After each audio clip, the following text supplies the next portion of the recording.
Certains éléments ont été arrêtés. Ils sont en train de confesser. Certains ont reçu de l'argent. Ils sont en train de donner les noms de ceux qui leur ont donné de l'argent. Comme vous savez, le président de la République ne fait pas d'enquête. Il n'est pas un juge. Il peut faire une déclaration comme le chef suprême des armées, qui est venu rendre visite aux forces républicaines. J'ai déjà attiré l'attention de plusieurs. Rien ne va plus nous dépasser. Et vous pouvez écrire cela. Il n'y aura plus de désordre dans ce pays. Le jour où je vais sortir, ce sera par les urnes, parce que ce sont les urnes qui m'ont amené. J'accepte les résultats des urnes. Quand les gens ont gagné ici, indépendamment de tout ce qui s'est fait, et c'est dit, j'ai accepté les résultats. Le président José Mario est parti parce que les gens ne l'ont pas laissé travailler. Mais je voudrais que ce soit clair. Aujourd'hui, ce genre de problème ne se reproduira plus et tout sera mis à nu. Chacun doit savoir que si j'appuie Amadou et que Amadou fait du mal, je dois le dire. On ne peut pas continuer dans ce cinéma de réconciliation.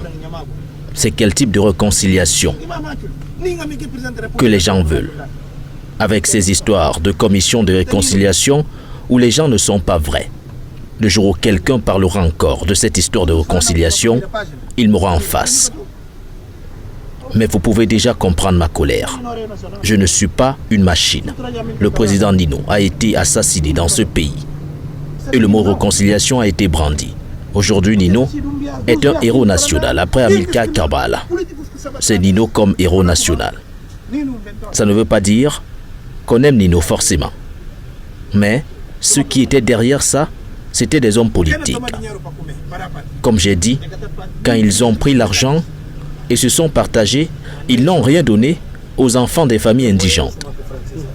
Que les mamans parlent à leurs enfants et leur demandent d'arrêter ce désordre. Mon problème, ce n'est pas avec le gouvernement, mais il y a des envoyés, comme les Français disent.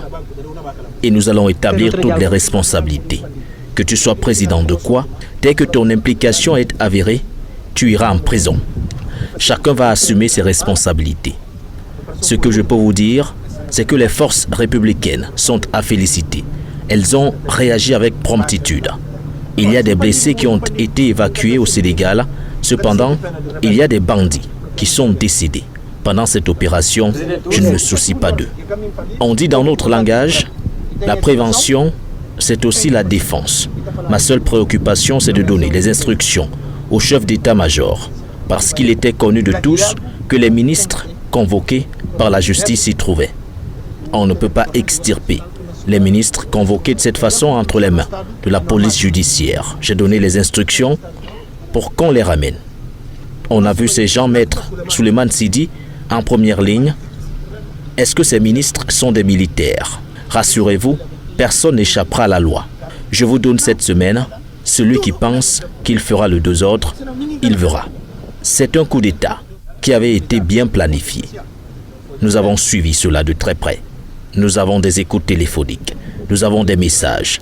Nous avons autant de preuves. Quand ils sont sortis de la garde nationale pour aller à la police judiciaire, l'information a circulé.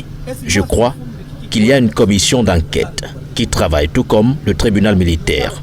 Toutes les preuves seront présentées. Et les responsables répondront de leurs actes devant la justice. Il ne s'agit pas d'un règlement de compte, il s'agit d'établir simplement toutes les responsabilités et les complicités. N'oubliez surtout pas de vous abonner et d'activer la cloche de notification pour ne rater aucune de nos prochaines vidéos.